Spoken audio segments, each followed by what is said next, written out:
हाँ, मैं Puranmal Saini, lecturer Hindi, GPS की ऑनलाइन कक्षा में सभी छात्र छात्राओं का हार्दिक अभिनंदन करता हूँ, स्वागत करता हूँ। प्यारे विद्यार्थियों, आज हम भूषण द्वारा रचित वीर रस के कवित छंदों में छत्रपति शिवाजी की वीरता, पराक्रम और शौर्य का अतिशयोक्तिपूर्ण वर्णन कवि के द्वारा किया गया है। उसी की गाथा के विषय में हम विस्तृत अध्ययन करने जा रहे हैं। देखिए, इनका चौथा कवित छंद है, जिसमें कवि भूषण ने विविध कथानकों से तुलना करते हुए लिखा है कि जिस प्रकार इंद्र जिम जंब पर, जिस प्रकार देवराज इंद्र ने जंबासुर पर अधिकार कर लिया था या जंबासुर को अपने वश में कर लिया था, बांडव बड़वानल पानी पर अधिकार कर लेती है, यानी सागर में लगने वाली आग है वह पानी को सुखा देती है, नष्ट कर देती है। रावण से दंभ परे रघुकुल राज है। रघुकुल के राजा मर्यादा पुरुषोत्तम राम ने घमंडी रावण पर अधिकार कर लिया था। देखिए, सदंभ घमंडी अभिमानी रावण को अपने वश में कर लिया था, अर्थात उसका घमंड चूर चूर कर दिया था। पौन वारी वाह पर, पौन हवा बादलों को अपने वश में कर लेती है। शंभु रति नाहे पर, शंभु शिवजी ने रति के पति को अपने वश में कर लिया था। ठीक उसी प्रकार दावा द्रुम दंड परे, जो सहस्त्र बाहु परे राम द्विज राज है। देखिए, जिस प्रकार से सहस्त्र बाहु को एक दैत्य राज था, उसे परशुराम ने अपने वश में कर लिया था। एक दृष्टांत आता है कि परशुराम के पिता जन्मादगिन के पास एक कामधेनु गाय थी, और उसी कामधेनु गाय जो तमाम इच्छाओं की पूर्ति करने वाली थी, सहस्त्रबाहु ने छल कपट और धोखे से उसे परशुराम के पिता से छीन कर ले गया। जब परशुराम को इस बात का पता चलता है तो पुनः वे सहस्त्रबाहु पर आक्रमण करते हैं और उसे युद्ध में परास्त कर मार कर कामधेनु गाय को छुड़ा कर लाते हैं। तो ठीक जो जिस प्रकार, यहाँ देखिए उपमा अलंकार है, जो शब्द आ रहा है, तो जिस प्रकार परशुराम राम द्विजराज, पंडितों के राजा परशुराम हैं, उन्होंने सहस्त्रबाहु को अपने वश में कर लिया था। दावा द्रुम दंड पर, द्रुम दंड दावानल जंगल में लगने वाली आग है, वृक्षों को अपने अधिकार में कर लेती है, अर्थात सभी को नष्ट कर देती है।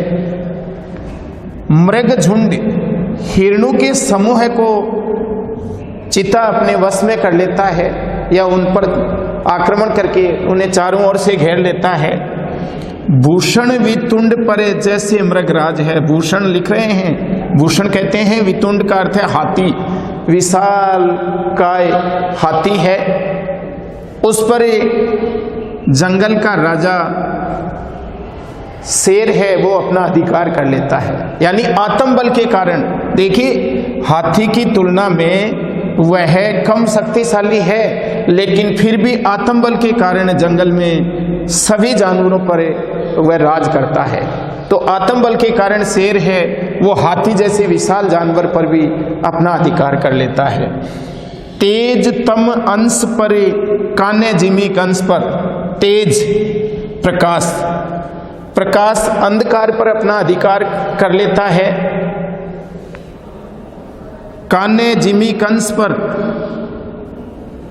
कृष्ण मथुरा के राजा जो दैत्य राजा था, उसे अपने वश में कर लेता है या उसको परास्त कर देता है। यो मलेच्छ वंश पर शेर शिवराज है। मलेच्छ उसी प्रकार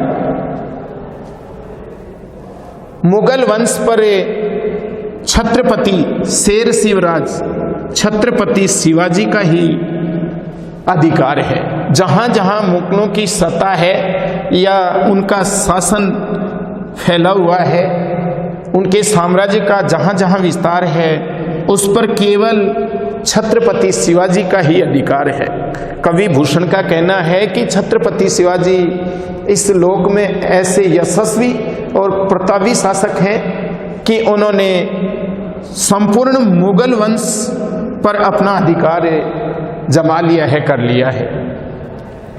तो यहाँ संपूर्ण कवित्त छंद में कवि भूषण ने विभिन्न कथानकों की तुलना करते हुए, विभिन्न कथानकों से छत्रपति शिवाजी की तुलना करते हुए शिवाजी को असाधारण बताया है और सबसे शक्तिशाली माना है।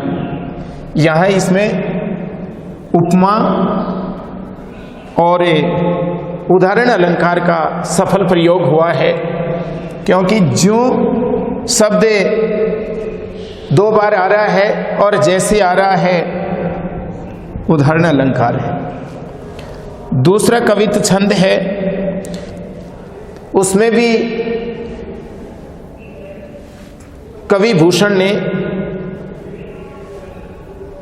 छत्रपति शिवाजी की तुलना अलग अलग की है कि जिस प्रकार गरुड़ को दावा जैसे नाग के समूह पर, कवि भूषण लिख रहे हैं कि गरुड़ पक्षी होता है वह नाग जाति के समूह को अपने अधिकार में या वश में कर लेता है।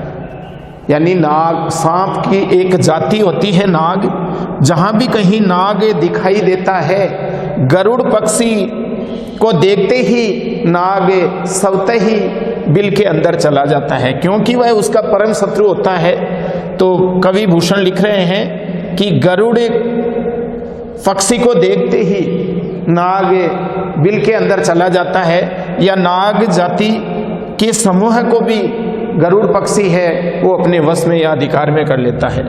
दावा नाग जो है पर सिंह सिर ताज को, नाग जो है हाथियों का समूह है। दावा का अर्थ है अधिकार। कवि भूषण लिख रहे हैं कि सिंह जंगल का राजा शेर है, वह अपने आत्मबल के कारण हाथियों के समूह को भी अपने वश में कर लेता है, अधिकार में कर लेता है। दावा पुरहूत को पहाड़न के कुल पर, दावा अधिकार, पुरहूत देवराज इंद्र पहाड़ों के समूह पर भी अपना अधिकार कर लेता है। दावा सब पक्षिन के गोल पर बाज को, जिस प्रकार बाज पक्षी होता है वह आकाश में उड़ने वाले पक्षिन, पक्षी ब्रजभाषा का शब्द है। तो जो पक्षी आकाश में उड़ते हुए दिखाई देते हैं, बाज पक्षी है, उन्हें झपट्टा मार करके अपने अधिकार में कर लेता है, या झुंड भी कहीं पक्षियों का दिखाई देता है उसे अपने वश में या काबू में कर लेता है। भूषण अखंड नवखंड महिमंडल में, भूषण कवि लिख रहे हैं कि इस अखंड राष्ट्र में 9 खंड द्वीपों में, इस महिमंडल में, इस संपूर्ण पृथ्वी पर, कवि भूषण लिख रहे हैं कि इस अखंड भारत राष्ट्र में 9 खंडों में और संपूर्ण पृथ्वी पर जहां जहां अंधकार फैला हुआ है, तम अंधकार दावा रवि किरण समाज को, उन पर सूर्य की किरणों का ही अधिकार फैला हुआ है। अर्थात जहां जहां अंधकार फैला हुआ है, तमाम अंधकार पर सूर्य की किरणें ही स्वतः ही प्रकाश फैला देती हैं और भूमंडल को आलोकित कर देती है, मणिकांचन युक्त बना देती है। पूरब पछा है देश दक्षिण ते उत्तर लो, कवि भूषण लिख रहे हैं कि पूरब से लेकर पश्चिम तक, दक्षिण से लेकर उत्तर तक, यानी पूरब, पश्चिम, देश, दक्षिण और उत्तर, यानी पूर्व, पश्चिम, उत्तर और दक्षिण तक जहां पातशाही साम्राज्य, पातशाही का अर्थ है साम्राज्य, कि जहां जहां मुगलों की पातशाही है या उनका साम्राज्य फैला हुआ है, उस संपूर्ण साम्राज्य पर छत्रपति शिवाजी का ही अधिकार है। तो दूसरे कवित्त छंद में भी कवि भूषण ने छत्रपति शिवाजी को असाधारण मानते हुए भिन्न भिन्न चीजों से तुलना करते हुए उनकी वीरता, पराक्रम और शौर्य की तुलना की है। और यहाँ पहली पंक्ति में जैसे लिखा है, गरुड़ को दावा जैसे नाग के समूह पर, तो जैसे नाग के समूह पर, जैसे नाग के समूह पर, तो जैसे शब्द आ रहा है उदाहरण अलंकार है यहां पंक्ति में, कि जहां काव्य में किसी बात को स्पष्ट करने के लिए जगत प्रसिद्ध वस्तु का उदाहरण दिया जाता है, वहाँ उदाहरण अलंकार होता है। और जैसे या जैसा वाचक शब्द आते हैं, तो संपूर्ण पद में यहाँ कवि ने अनुप्रास, उदाहरण और अतिशयोक्ति अलंकार का प्रयोग किया है। ऐसे में कवि भूषण के द्वारा यहाँ 5 कवि छंद दिए गए हैं, जिनका हमने विस्तार से वर्णन किया है। धन्यवाद।